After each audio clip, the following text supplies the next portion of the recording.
Okay, I'm starting my walk. As soon as I went out my door, I heard somebody screaming, fuck. They said fuck really loud, and then it sounded like they threw some dishes, and I heard a bunch of shattering glass. I'm thinking, well, that's interesting. Probably a Loree McBride Jesuit. That's their typical behavior, very unhealthy, sick behavior.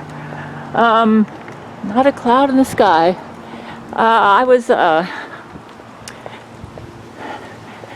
Well, this morning when I woke up, I didn't get beauty rest last night, which often happens to me, especially if I go to bed, like if I have a Discord night and I end it around 10 o'clock.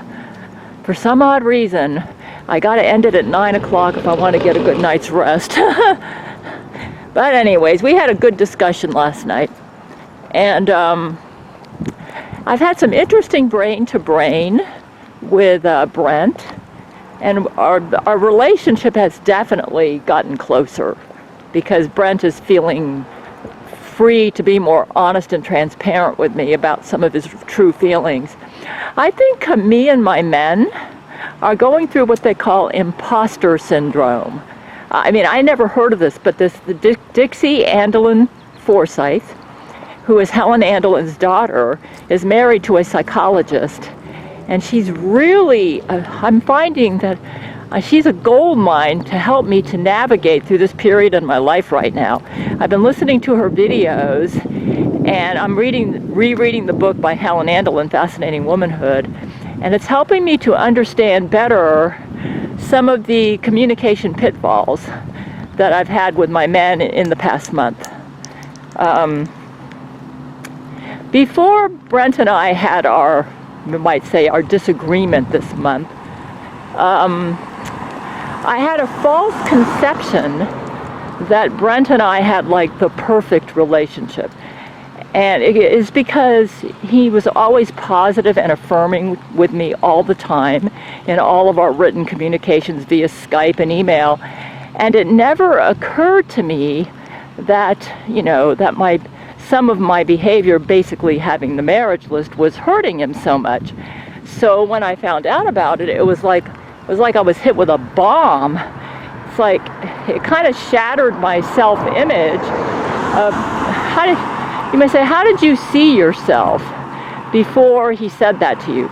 Before he said that to me, I saw myself as that Brent and I were perfect soulmates, and that even if we got married and got together, that I guess I had this unrealistic idea that we'd never have fights, that it would always be perfect harmony, because I felt like we were so in tune with each other and we understood each other so well that it would be like that, because Jesus said we were soulmates, and I figured soulmates. And as far as the differences between the sexes, I saw myself as a masculine woman, and therefore I tended to be more like the men, and that's why we didn't have the typical male-female problems. And so when he opened up to me about how my marriage list made him hurt his feelings, I thought, wow, I didn't understand this guy as well as I thought, and I've been doing things that have made him uncomfortable, and he hasn't told me about it, and I didn't pick up on it. And I felt like a failure as a woman that I didn't pick up on it. But actually, I think I'm being too hard on myself, because he didn't feel free to tell me the truth. I mean, I don't get to hear his voice. I don't get to see him on video like he does me. Though it is true that I can, pick up on his feelings brain to brain. But it's funny, I never picked up on I guess the brain to brain seems to only pick up really strong emotions or sexual feelings. Like if it's of a milder nature, you may not pick up the emotion in your brain to brain, the person you're doing brain to brain with. So my guess is, yes, he was hurt by the marriage list, but it wasn't a devastating hurt. It was kind of like, or maybe he was kind of in denial about it, and so it wasn't really surfacing, and so I wasn't sensing it in the brain to brain. So But see, when I got in that argument with Zach Knight, because Brent is obsessed with protecting me, and he was worried that it might cause us to lose Zach Knight, he finally decided to tell me the truth about some things that Zach Knight said that I felt were like totally off base. And he said, yeah, it is true. He said, I do feel uncomfortable about the marriage list. And he said, Zach is a straight shooter. And I thought, wow. So my argument with Zach Knight actually made me realize something about Brent Spiner that he's been keeping secret from me. You say, why do you think Brent never told you? I mean, so you might say, how long do you think he's been uncomfortable with the marriage list? I think he's been uncomfortable the whole time, starting with Vladimir Putin. Say, why didn't he tell me? Well, he perceived me as a woman with a strong sex drive, and I think he falsely concluded, and I'm feeling a little bit hot. I am wearing sunscreen like Clock recommended down here. So we'll see if that'll help me with my... I think he falsely concludes about 9 o'clock, I think. I think he falsely concluded that that's just the way I am, and he can't change me, but he still loved me anyway. I mean, that was a part of me he didn't like, but there was so much he did like that he decided he'd just focus on the good side and just not think about the bad side, which is basically he was trying to accept me the way I am. What he did not realize is that I was putting on a bit of a front to try to please him, and that I wasn't really being true to myself by having the marriage list. And if he had realized that, maybe he would have felt free to open up and tell me the truth about how he really felt about it. But because he had false perceptions about me, thinking that I had the marriage list because I had this super strong sex drive, you may say, how could he have these false perceptions? Didn't you keep telling him over and over that the marriage list was never your idea? I think he projected himself onto me because men tend to have a stronger sex drive than women. And he falsely concluded that I was just saying that to make him feel better. But it wasn't my true deep feelings. And what he doesn't understand is I'm not the kind of a person who says things to a man just to make him feel better. What I mean is that if it's a lie, because I value my relationship with them too much, and I like to keep the relationship on the authentic level all the time. That is very important. If I feel like I'm not authentic in my relationship with a man, I can't love them, because they don't love the real me. And that may be one of the reasons why Brent has always been my favorite, because we had a special connection back in the early 1990s when I was the time when I was most authentic in my entire life was when I was writing Brent Spiner letters as a married woman from about 1990 to 1991 or 1989. And I could tell by the way he responded to my letters that this man loved the real me, who I was, the true me at my deep inner core. And that's why I fell for him so hard, and why he's gotten, for I'd say 95% of the brain-to-brain loving. So you might say, what is your takeaway from all this? The main thing is that you cannot find true love until you learn who you are first. And like Loree McBride, she's going about it all wrong. She's just,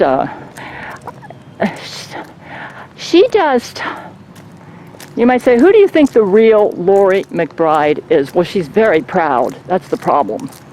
Humility is a first step in any relationship. She does not have the humility to admit that she's not perfect, that she has some serious flaws that she needs to deal with. You say, what are her flaws? Well, she's very off balance. She's too proud. Pride is a very difficult flaw. And usually if a person's too proud, sometimes they'll never get rid of that flaw till they burn in hell. And even then they may, like that's Satan's flaw. So that's a very difficult flaw in terms of healthy relationships. A proud person is a person who usually cannot have a healthy relationship with another human being. Because I think humility is the first step toward a healthy relationship. See, because if you're not humble, when you're dealing with another human being and they're different from you and you have a misunderstanding, if you're a proud person, your gut reaction is going to be, I'm right, they're wrong, and they don't get me, and it's because they're inferior to me. And then your response will probably be that, since you think they're inferior to you, or you have a need to believe they're inferior to you, that you'll criticize them and knock them down to reinforce to you your artificial high opinion about yourself. Yeah. You might say, why are people so proud? That's an interesting question. I think pride can happen for a lot of reasons. Usually it's because there's an aspect of you that you think is superior to other people. And what you'll do is you'll focus, like my mother was very physically attractive. She won second place in the Miss Tokyo beauty pageant. And I think she was overly focused on that, to the point where she felt like because she was such a knockout, it meant that all her other flaws didn't exist. Yeah. So her whole life revolved around an obsession over her as the knockout. Yeah, something like that. And Loree McBride's obsession is kind of along the same line. You might say, what about your sister? My sister,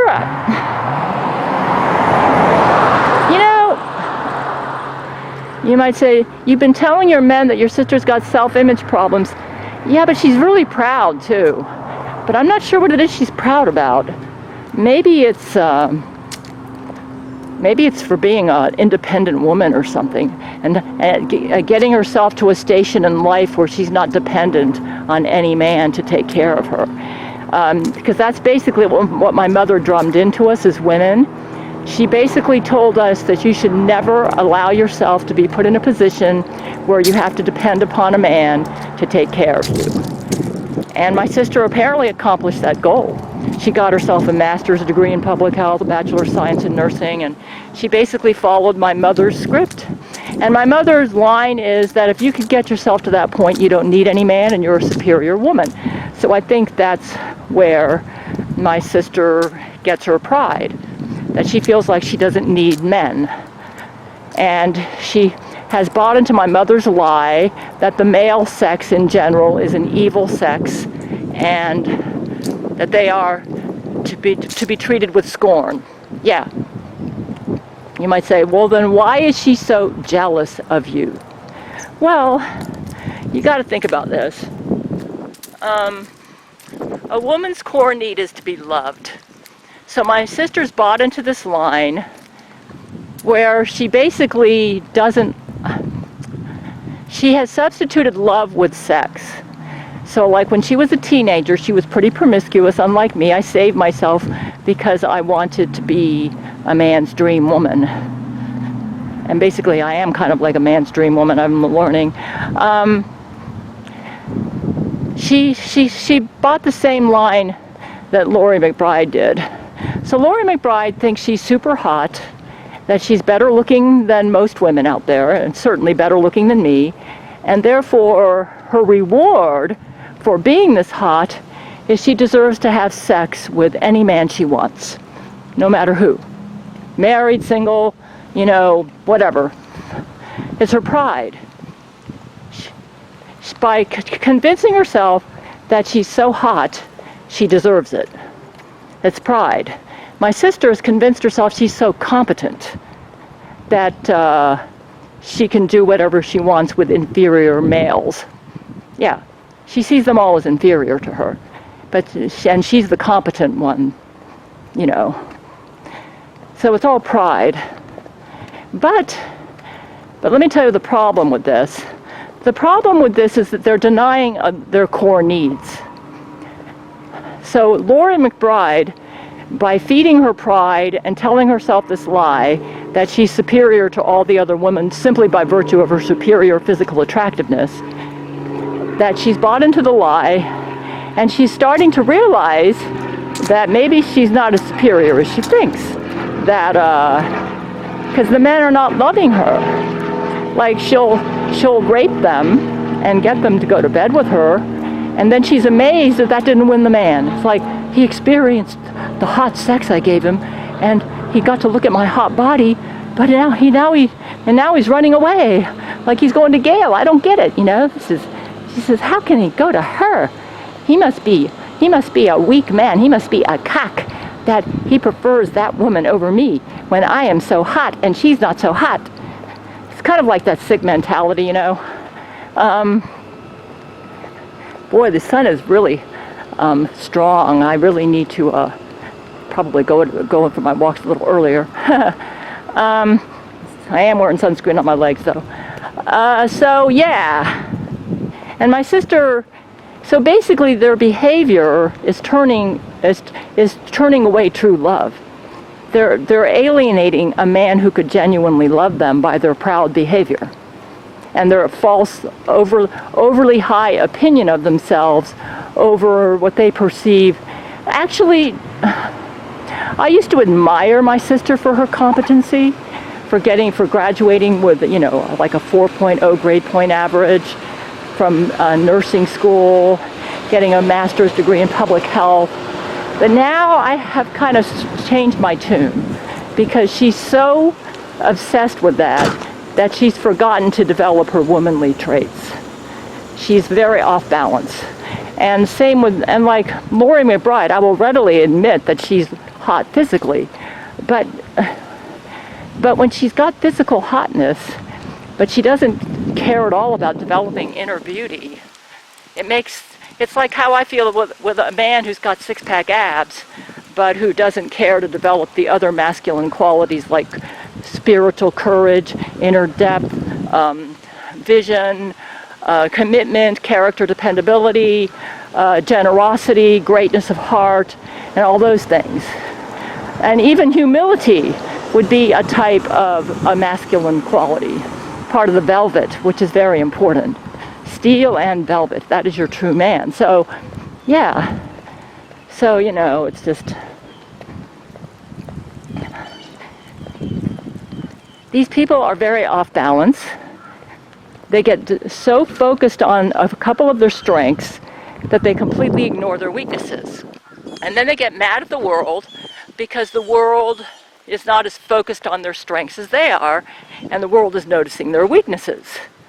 So they've got an overly high, inflated opinion of themselves because they're too proud to assess themselves accurately and see themselves the way a lot of other people see them. You might say, well, Loree McBride's got a lot of Jesuits that are feeding her pride and telling her she's so hot, and therefore they follow her. Well, maybe it's because they have this, how do I say this? They share the same strengths and weaknesses that she does. Maybe they think that they're hot physically, but they realize that they're subconsciously that they're deficient in the true love category. And to feel better about themselves because they're deficient in the true love category, they create the lie that true love doesn't exist, and therefore anybody who espouses or believes in true love is the truly deficient person. That's the lie. See? And that's the lie they need to believe to feel good about themselves, to maintain their pride. So you might say, how do you break this vicious cycle in somebody who's like this? Unfortunately, we live in a world right now where stereotypes abound. And when you live in a world where stereotypes abound, where people are categorized and not viewed as a whole and synthesized, then what's going to happen is it's going to make it easy for people that are toxic like this to just keep going on the way they are. They're not going to be motivated to change because the world reinforces their stereotypes about themselves. And because they have stereotypes about themselves and they only see that what they perceive as their good side and they totally ignore their bad side, they see the rest of the world that way. It's like they think all males are toxic, except for the males that cuck, you know. So here are some of the lies Loree McBride believes. All males, when they are true to themselves, are toxic.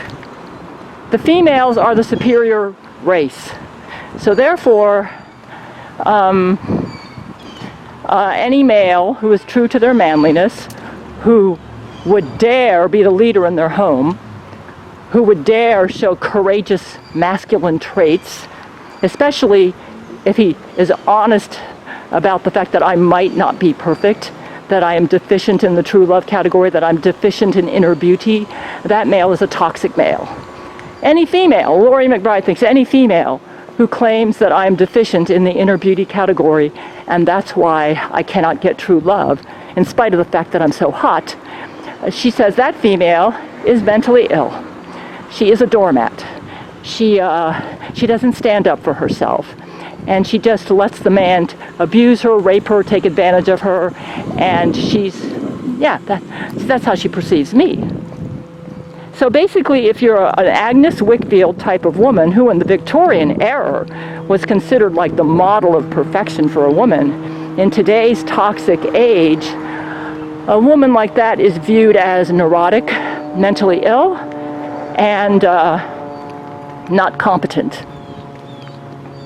And unfortunately, because this toxicity is so rampant today, a worthy woman like myself can actually buy into this nonsense and believe it. That's right. That's what I'm saying about myself. The toxic people who fail to see themselves accurately and stereotype themselves and force that stereotype onto everybody else, even people that are superior to them, they even cause some of these superior people to believe the lies that they say about them. So, like Loree McBride tells this lie to Brent Spiner. Of course, she's got Satan helping her, and Satan has got a pretty high emotional IQ, which he uses for evil. So she's saying, "Oh, Brent, the only reason Gail stays with you is because you're a cuck, and because you're comfortable for her, and because she knows that you'll always be there for her, no matter how she abuses you or mistreats you, or how many men she goes to bed with." Okay, first of all, Loree McBride, you need to differentiate between brain-to-brain sex and real sex, okay? I've only had real sex with one man my entire life, my ex-husband, David Schuler. You, on the other hand, have had real sex with God knows how many men. So why don't you quit talking about yourself? Okay? Yes, basically what Loree McBride is doing is she is projecting her own Brent Spiner clone husband onto the real Brent Spiner. That's what she's doing. And unfortunately, the real Brent Spiner is partially buying into this. You might say, why is that? It's because he's a sensitive, deep man, and he misunderstood why I had the marriage list. And he's starting to understand me now. So we're both going in a positive direction. Loree McBride and her Brent Spiner cuck husband have a long ways to go. We're far ahead of them. They may never find out the truth about themselves till they're burning in hell for 1,000,000 years. Because there's just, you might say, what's going on with the Brent Spiner clone? The Brent Spiner clone. He probably gets his identity from believing he's the Brent Spiner celebrity star. And Loree McBride's feeding into that because she still has Brent's mansion out there in Malibu. And she gives him roles to play, you know, where he can do the data role, and he gets some other roles. So she's telling herself, see, you're still the cool, hot celebrity. You're still the multi-millionaire celebrity.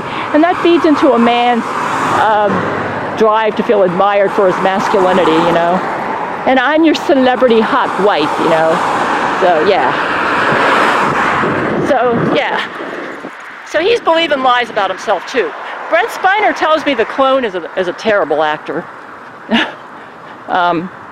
Basically, Loree McBride has destroyed the real Brent Spiner's Hollywood career. And unfortunately, Brent Spiner he partly believes it's his fault. Like maybe he's not quite as good an actor as the other actors are. Maybe he's incompetent. Now, I've never seen him that way. And I didn't fall in love with him because of his Hollywood career, by the way. But, you know, this is a sensitive area for men. Men like to feel competent in their careers. They like to feel that's part of their feeling secure about their masculinity. And she's hitting him in a real sensitive area. And then, you know, and the fact that I had these hot celebrities on my marriage list who apparently were doing better in their Hollywood careers than he's doing, he falsely concluded that I only kept him for comfortable reasons and that he's really not the hottest man in my heart. Which, you know, when I realized this is how he felt, it devastated me. I realized that he felt this way because I wasn't being true to myself. So right now, we're all going through a type of what they call the imposter syndrome. I think Jesus is preparing me and my men for the new roles that we're going to be playing over the next couple of years. I do believe Jesus is prepping me to be Brent Spiner's wife for real. Yeah, like he's having me get rid of the clutter in my apartment. He's having me to deal with who I really am, which is the woman that Brent Spiner fell in love with in the early 1990s.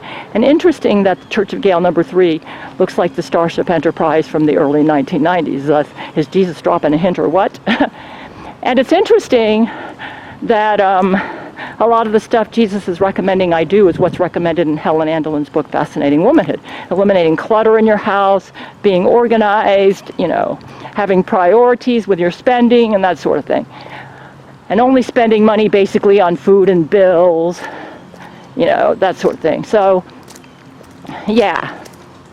So you might say, well, then if that's the case, does that mean back in the early 1990s you were totally yourself? No. I wasn't totally myself. I was just more myself then than at any other point in my life during that time when I was writing Brent Spiner. I was more myself.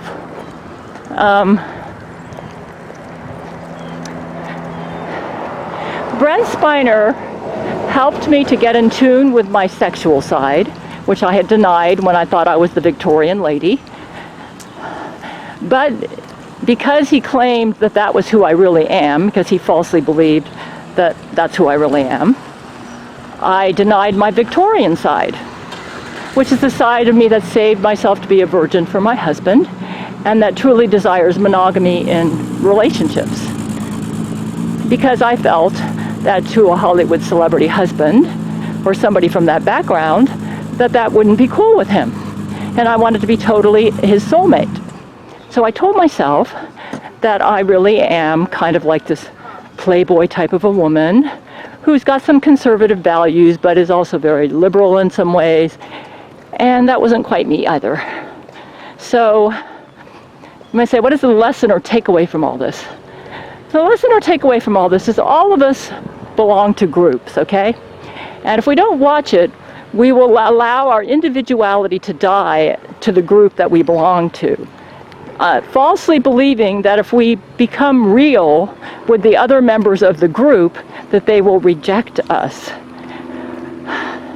The problem with denying who we really are in order to become acceptable members of a group is that you take away authenticity in your communications with other members of that group.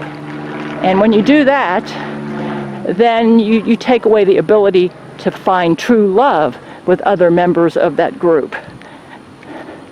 So the reason I've always felt closer to Brent than any of the other men on the marriage list is because he was the person in the group that I've been most authentic with.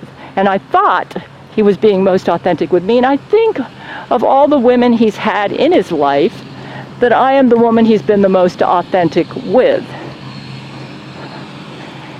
So that's why he's so devoted to me. That's part of it. And it's also because I truly do admire the manliness that I see in him.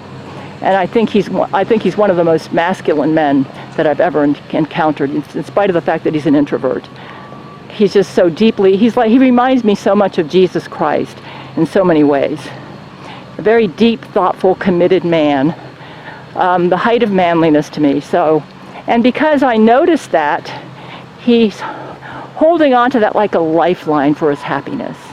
He's willing to put up with what he considers my polygamous sexual desires in order to maintain that fragile thread of a person out there who loves the real him.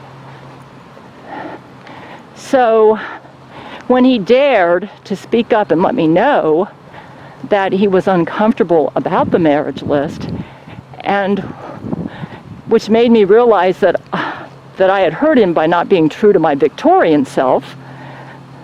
I've been feeling very insecure about my Victorian self lately, and it's Loree McBride is partly to blame, because she's created a culture where Victorian women are treated like they're mentally ill, when we actually should be treated like the angels and superior women that we are. So I thought that maybe Brent Spiner had bought into this lie that Victorian women are boring, not interesting, sexually boring. And so I said, well, you know what? I just kind of set my feelers out and said, let me be a little bit more real with Brent about my Victorian side. I've been real with him about my sexual side, and that seemed to not be a problem. But not completely real, because the Victorian side of me is part of my sexual side as well. And that's the reason the Victorian side of me kind of emerged when Viggo Mortensen and those Gail's men going their own way all wanted to go to bed with me all at once. It was like the Victorian in me was like outraged. It says, no, this isn't the way I make love. And you know, that's the reason I told my man, just pare down the marriage list. This isn't me. I thought you guys understood that I'm a one-man woman. I mean, it was written in my marriage laws, you know? So I still am haunted by that. So when I started letting him know how I truly felt about the marriage list and tried to explain to him that I was mainly doing it to put on a performance because I thought that's the kind of woman he would want, and because I falsely believed his assessment of who I was. When you have a lot of self-doubt, you will often let other people define who you are, because you're scared to be real, okay? Because you falsely believe that the real you is deficient somehow. So you will allow other people to define you, and then you'll try to fit yourself into that box or that definition that they create for you. The problem with doing that is deep down underneath, you know you're not being true to who you really are. And you're afraid you're going to get found out. And that when you are found out, you will be rejected. And so when Brent Spiner made the comment that maybe I was asexual, I figured I was found out and rejected, and I kind of like lashed out at him, and it was the worst thing to do, because now it fed into his insecurities that, you know, he just got real with me and shared with me how he really felt about the marriage list, and because I lashed out at him, he had the same feeling that I had. Oh no, I've gotten real with her, and now she doesn't like the real me, and she's going to get rid of me and dump me. We were both feeling the same insecurities. So I thought, you know what? I kind of analyzed what was going on. I guess my high emotional IQ comes into play here. And I thought, it sounds like we got a little bit of misunderstanding related to the differences between the sexes. So I said, I really love this man, and I can tell he loves me, and we're hurting each other because we're not quite on the same page on some things. I mean, and so I went and reread Fascinating Womanhood. I found a free copy of it online, and I thought, aha, I can see what's going on. So you might say, what's the what's the final lesson? I think we all need to acknowledge that we're going through imposter syndrome. We need to set goals in our life to find out who we really are. And I think Dixie Andelin Forsyth, I think that's her name, we ought to use her to get a team of counselors. And I think we should listen to her videos and try to find who we really are, and to set communication goals with each other to burn down the bridges.